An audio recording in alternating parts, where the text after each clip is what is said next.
Students, today we will start the next topic, third chapter. Last chapter है ये 7th unit का. इसके बाद मैं अगला स्टार्ट कर दूंगी यूनिट. ठीक है. Third chapter is viscosity, VISCOCITY, viscosity. ठीक है. ये क्या चीज़ है? ये प्रॉपर्टी है फ्लूइड की. ये लिक्विड की प्रॉपर्टी होती है विस्कोसिटी. जैसे हमने सॉलिड में फ्रिक्शन पढ़ा था ना, वैसे लिक्विड में जो फ्रिक्शन होता है उसको हम क्या बोलते हैं? विस्कोसिटी. ठीक है. ये प्रॉपर्टी है फ्लूइड की जो रेजिस्ट करती है, जो रोकती है फ्लूइड के फ्लो को. ठीक है. इसको हम और क्या बोल देते हैं? Liquid friction. It is also called viscosity, is also called liquid friction. Property है फ्लूइड की. फ्लूइड होता है लिक्विड. ठीक है.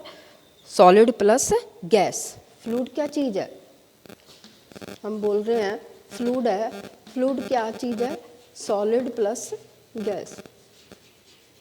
ये प्रॉपर्टी होती है फ्लूइड की जो रेजिस्ट करती है फ्लो ऑफ फ्लूइड को. ठीक है. That is called viscosity. It is also called liquid friction. इसको हम liquid friction भी बोलते हैं. ठीक है. आगे आ जाता है viscosity के बाद cause of viscosity. Cause of viscosity. Viscosity का cause क्या है? ठीक है. ये एक लेयर है.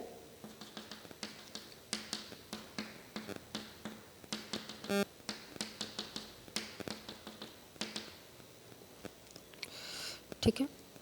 ये लेयर 1 है, ये लेयर 2 है. इसमें भी लिक्विड है. It is assume that this is the layer 2. Viscosity का कारण क्या है कि ये अज्यूम किया जाता है कि लिक्विड जो फ्लो करता है in the form of layer.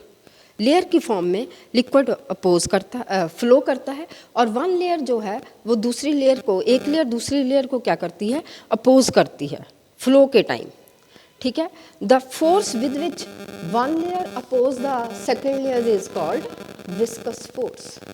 This is the cause of viscosity. और यहाँ से नई चीज आ गई, विस्कस फोर्स. ठीक है. It is assume that liquid flow in the form of ऐसे ऐसे ऐसे लेयर की फॉर्म में लिक्विड फ्लो कर रहा है, और एक लेयर जो है वो दूसरी लेयर को क्या कर रही है? अपोज कर रही है.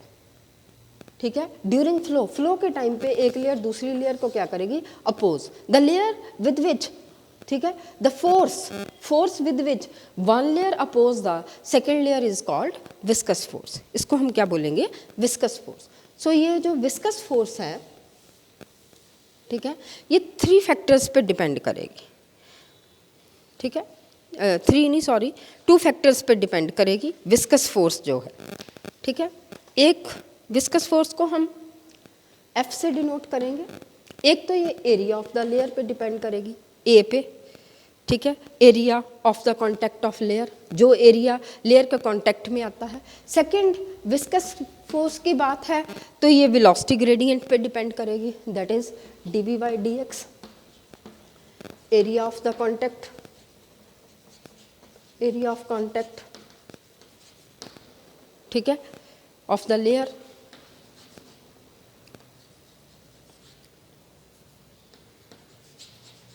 और सेकंड, वेलोसिटी ग्रेडियंट पे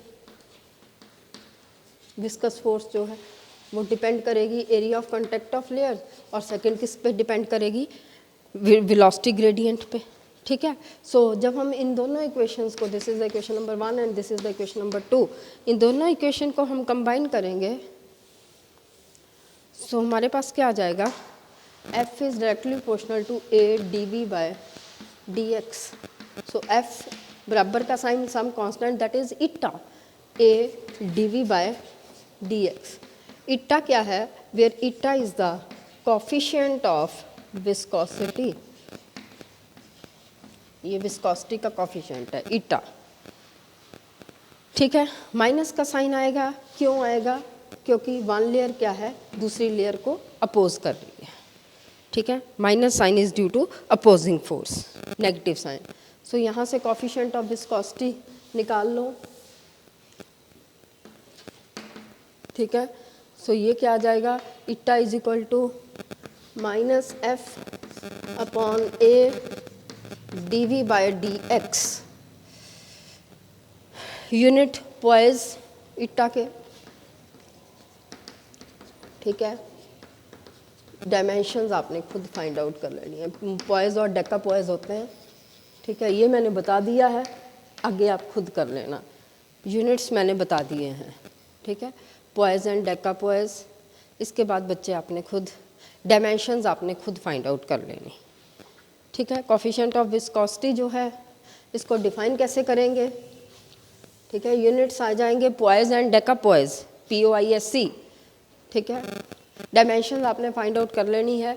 अब eta is equal to minus F, coefficient of viscosity जो है that is equal to viscous force. कब? If area of the layer is, if A is equal to unity 1 metre square. ठीक है, area of the layer is 1 metre square and D V by D X is 1 second inverse, क्योंकि second inverse होते हैं इसके unit. ठीक है, ठीक है, हम कैसे बोलेंगे कि coefficient of viscosity is equal to viscous force. कब? If the area of the layer is unity and velocity gradient is also unity. ठीक है, एरिया जो है लेयर का वो भी यूनिटी है और जो वेलोसिटी ग्रेडियंट है वो भी क्या है, unity. This is about viscosity, cause of viscosity, coefficient of viscosity, viscous force, सब कुछ बता दिया मैंने। ठीक है, यूनिट्स, ठीक है, कोफिशिएंट ऑफ विस्कोसिटी के यूनिट वगैरह सब कुछ, डायमेंशंस, स्टोक्स लॉ आता है इसके बाद, दैट इज़ वेरी इंपॉर्टेंट। ये लॉ जो है वो डील करता है friction between solid and liquid.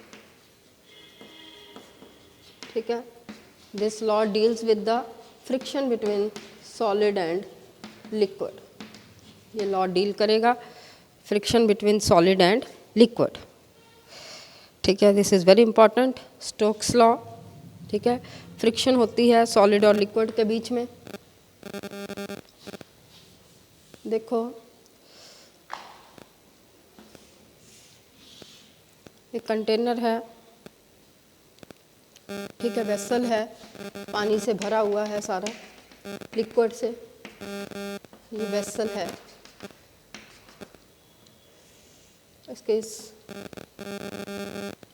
पे ऊपर बेस पे मैंने यहाँ एक सॉलिड बॉल रख दी है।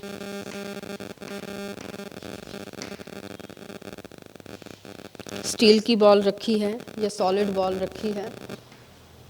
ए पोजीशन पे इट इज़ एट रेस्ट।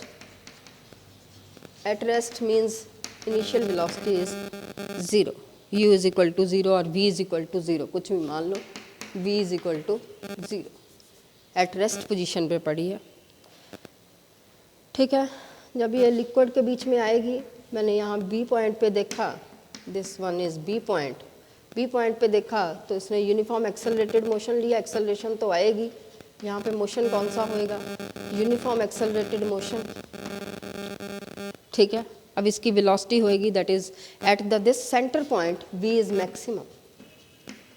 जब B से C पॉइंट पर आती है बच्चे चीज़, यहाँ एंड टच करती है ग्राउंड पे आके चीज़, तो उनकी जो वेलोसिटी होगी दैट इज़ यूनिफॉर्म। अब जितनी वेलोसिटी सेंटर पे होती है उतनी वेलोसिटी से चीज़ जो है वो नीचे आके गिरती है। मैक्सिमम वेलोसिटी होती है सेंटर पे आके, उसके बाद चीज़ जो है वो यूनिफॉर्म मोशन के साथ नीचे आती है। यूनिफॉर्म मोशन का मतलब ये C पॉइंट है, that is B is constant.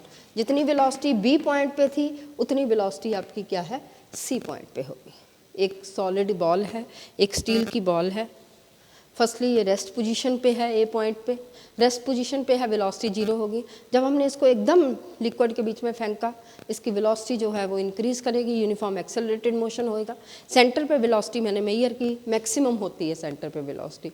फिर वो चीज़ आके नीचे यहाँ गिरेगी ग्राउंड पे, ठीक है, बेस पे आके गिरेगी, बेस पे बच्चे जो वेलोसिटी सेंटर पे होगी उतनी वेलोसिटी के साथ नीचे जो है चीज़ आके गिरती है। सो मोशन कौन सा होगा, यूनिफॉर्म मोशन, क्योंकि वेलोसिटी क्या होगी, कांस्टेंट। ठीक है, एक लिक्विड मैं इसके बता दूं आपको, वैसे मैं भेज भी दूंगी आपको इसके नोट्स, कि एक स्टील बॉल है, ठीक है, एक विस्कस लिक्विड के ऊपर रखी है रेस्ट पोजीशन पे। After that it starts moving in the liquid. So viscous force जो बॉल के ऊपर लग रही है डिपेंड्स अपॉन 3 फैक्टर्स। ठीक है, आपको पता है विस्कोसिटी की बात हो रही है, तो एक तो F is directly proportional to eta, that is coefficient of viscosity. Second, radius of the ball. Third, velocity. 3 factors पे डिपेंड करेगी। ठीक है, first coefficient of viscosity, second radius, ball का रेडियस कितना है क्योंकि स्फेरिकल चीज़ है। ठीक है, third velocity of the ball, कितनी वेलोसिटी के साथ चीज़ आ रही है। So this F is combine कर दो, ईटा आर बी, तीनों इक्वेशंस को कंबाइन कर दिया। F is equal to K eta R B, here K is equal to 6 pi, so this implies F is equal to 6 pi eta RB। इतना मैंने आज करवा दिया है। इसके बाद मैथमेटिकल करना है, डायमेंशंस लगानी है। ठीक है, ये आपने 1 सेकंड मैंने आपको वो बताई थी एप्लीकेशन डायमेंशंस की, कि एक चीज़ है वो 3 फैक्टर्स पे डिपेंड कर रही है, उसको सारे को प्रूव करके ये आंसर लाना है आपने। F is directly proportional to eta की पावर A, R की पावर B, 3 फैक्टर्स पे डिपेंड कर रही है विस्कस फोर्स, और वेलोसिटी की पावर C। उसके बाद सारा लेफ्ट हैंड साइड में डायमेंशंस लगाओ, राइट हैंड साइड पे लगाओ। ये बच्चे आपने करना है, अगर नहीं पता लगा तो मुझे ज़रूर मैसेज करना है व्हाट्सएप पे। ये आपने यूजेस ऑफ डायमेंशंस जो सेकंड है यूज डायमेंशंस का, उसके अकॉर्डिंग ये आपने सॉल्व करनी है। ठीक है, स्टोक्स लॉ का mathematical F is equal to 6 pi, क्योंकि ये 3 फैक्टर्स पे डिपेंड कर रही है। 3 फैक्टर्स हैं, 3 पावर्स होंगी, ईटा की पावर A, R की पावर B और B की पावर C। ये आपने सॉल्व करना है। Thank you very much.